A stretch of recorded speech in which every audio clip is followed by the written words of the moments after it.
Olá, pessoal! Chegamos a mais uma aula de geografia. Hoje estaremos falando sobre energia no Brasil. Lembrando que a gente já teve uma aula sobre energia elétrica no mundo, já tivemos uma aula de forma geral sobre fontes de energia, né, e os seus tipos. E aí, hoje nós vamos estar falando especificamente sobre energia no Brasil. A questão da produção da matriz energética oriunda da eletricidade, né? Produção de energia elétrica. Nós temos no Brasil 39%, nas quais, olha aqui, ó, 80% dessa produção de energia elétrica acaba sendo oriunda de hidrelétricas, água. O Brasil utiliza a produção de energia 80% baseando-se na utilização de águas. Por um lado, isso é bom, diminui bastante a poluição ambiental, mas por outro, a gente acaba sendo altamente dependente no ciclo hidrológico de chuvas, o ciclo de regime de chuvas, né? A gente acaba tendo a nossa produção energética baseada na questão se chover, muito bom.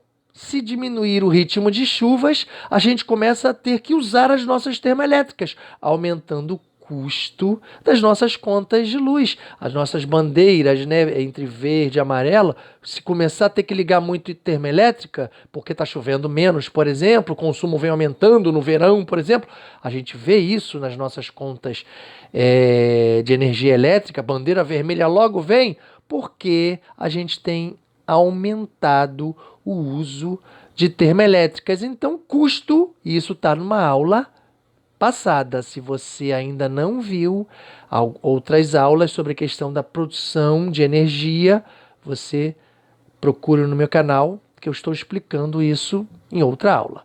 Então, veja só, o custo produtivo de energia por água, 80% a gente produz por hidrelétricas, o custo é menor. Quando a gente usa a questão das termoelétricas, a energia fica mais cara e o meio ambiente fica extremamente mais poluído. O Brasil, ele tem 15% de uso de termoelétricas na questão do uso de energia elétrica, tá? Bom, 4% a gente tem o uso no Brasil por produção nuclear. Veja bem, a produção nuclear, ela ao mesmo tempo que ela é extremamente perigosa, se tiver um acidente, é terrível, né, para a vida das pessoas, o meio ambiente, impactos severos ao longo de décadas, né, dependendo do tipo de acidente, o meio ambiente e a área atingida pela poluição pode chegar a mais de 100 anos poluída, algo terrível. E aí nós temos 4% no Brasil. Veja só, ao mesmo tempo que é extremamente perigosa, ela é extremamente eficiente, essa produção. Nós temos apenas 2 usinas no Brasil em produção, aqui no Rio de Janeiro, Angra 1, Angra 2. E aí nós temos, nesse processo, 4% da produção no mundo, no Brasil todo, proveniente de apenas 2 usinas. E essas usinas da década de 60, né? Usinas antigas, veja bem. E o Brasil, ele não está muito diferente do resto do mundo. O Brasil tem apenas 1% de produção energética ligada a fontes alternativas de energia.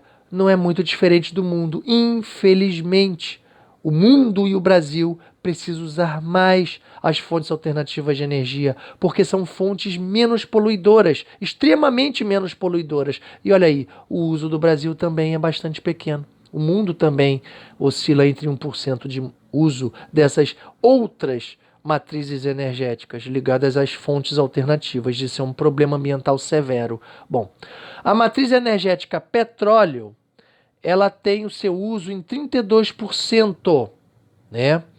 A cana-de-açúcar 10%.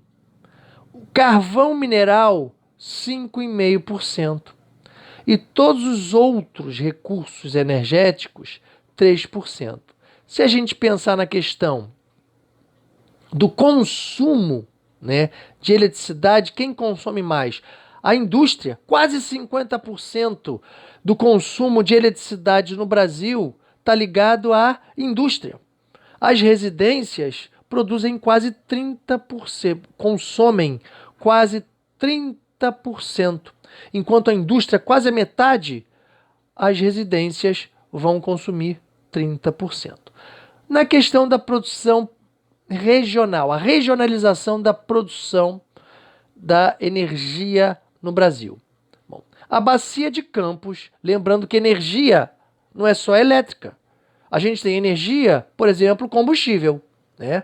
Então a gente tem aqui, ó, nessa distribuição aqui, o petróleo, 32% de matriz energética aqui no Brasil, muito mais ligada à questão de combustíveis do que energia elétrica.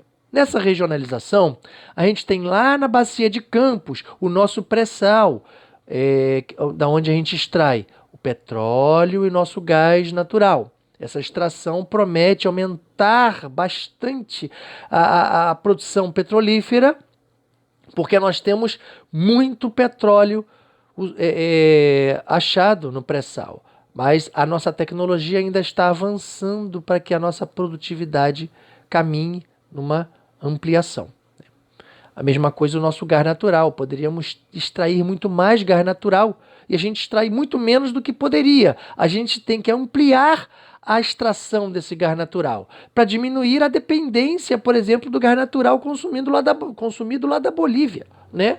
A gente tem gás natural, mas não o consome porque a gente ainda não criou a extração, os recursos tecnológicos suficientes para extrair o que nós temos, só que ele ainda está em expansão. A extração de gás natural e a extração de petróleo, que promete cada vez ser ampliada. No sul, nós temos o carvão mineral. Apesar de termos um uso de 5,5% apenas, ele é proveniente lá do sul, né? Bacia de Campos, petróleo e gás natural, sudeste, tá, gente? Bom, no mesmo sudeste, a gente tem aqui a produção nuclear, o que eu já falei. Angra 1, Angra 2, Rio de Janeiro. Nós temos o petróleo no pré-sal e o gás natural, também comentados.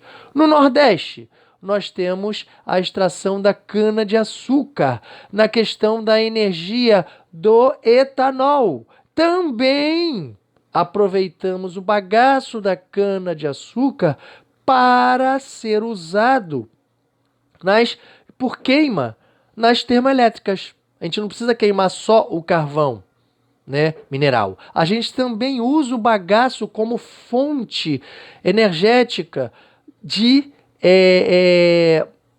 produção nas nossas termoelétricas.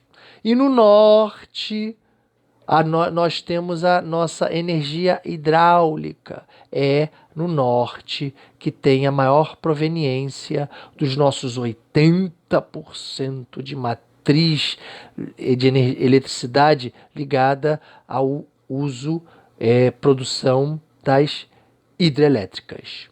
E assim, gente, a gente tem um estudo de energia no Brasil, incluindo, setorizando, né, onde essa energia está, a questão do Sudeste, do Sul, do Nordeste e do Norte. Norte hidráulica, Nordeste a nossa cana, o Sudeste a questão nuclear e os combustíveis fósseis, o petróleo e o gás natural. E o Sul, especificamente, o carvão mineral. E assim ficamos ao fim de mais uma aula de hoje. Até logo, pessoal. Tudo de bom.